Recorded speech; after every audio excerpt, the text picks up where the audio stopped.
13ನೆಯ ಹೆಜ್ಜೆ, ದಯೆಯ ಹೆಜ್ಜೆ. ಯೇಸು ಜೆರುಸಲೇಮಿನ ಮಹಿಳೆಯರನ್ನ ಪರಿಗಣಿಸಿ ಅವರಿಗೆ ಸಾಂತ್ವನವಾಗಿ ಕೆಲವು ಮಾತುಗಳನ್ನು ಆಡುತ್ತಾ ಅವರ ಮೇಲೆ ದಯೆ ತೋರುತ್ತಾರೆ.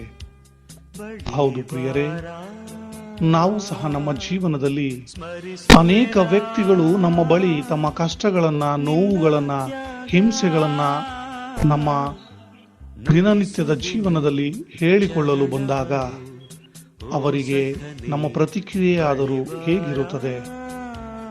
ಅವರ ನೋವುಗಳನ್ನ, ಕಷ್ಟಗಳನ್ನ ಆಲಿಸುವಂತಹ, ಸ್ಪಂದಿಸುವಂತಹ ಮನಸ್ಸು ನಮ್ಮದಾಗಿರುತ್ತದೆಯೇ?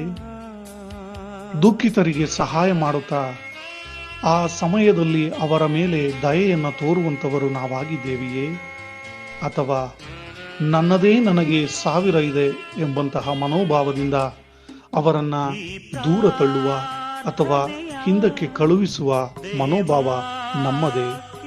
ಅವಲೋಕಿಸಿ ನೋಡುತ್ತಾ ದಯೆಯೇ ಧರ್ಮದ ಮೂಲವಯ ಎಂಬುದಾಗಿ ಬಸವಣ್ಣನವರು ನುಡಿಯುವಂತೆ ನಮ್ಮ ಪ್ರಭುವು, ಗುರುವು, ರಾಜರು ಆದ ಯೇಸು ಕ್ರಿಸ್ತರು ಅವರ ಜೀವನದಲ್ಲಿ ಪಾಲಿಸಿದಂತಹ ದಯೆಯ ಗುಣವನ್ನ ನಾವು ಸಹ ದಯಾವಂತರಾಗಿ ಜೀವಿಸುತ್ತಾ ಮತ್ತೊಬ್ಬ ಕ್ರೈಸ್ತನಾಗಿ, ಕ್ರೈಸ್ತಲಾಗಿ ಜೀವಿಸಲು ಪ್ರಯತ್ನಿಸೋಣ.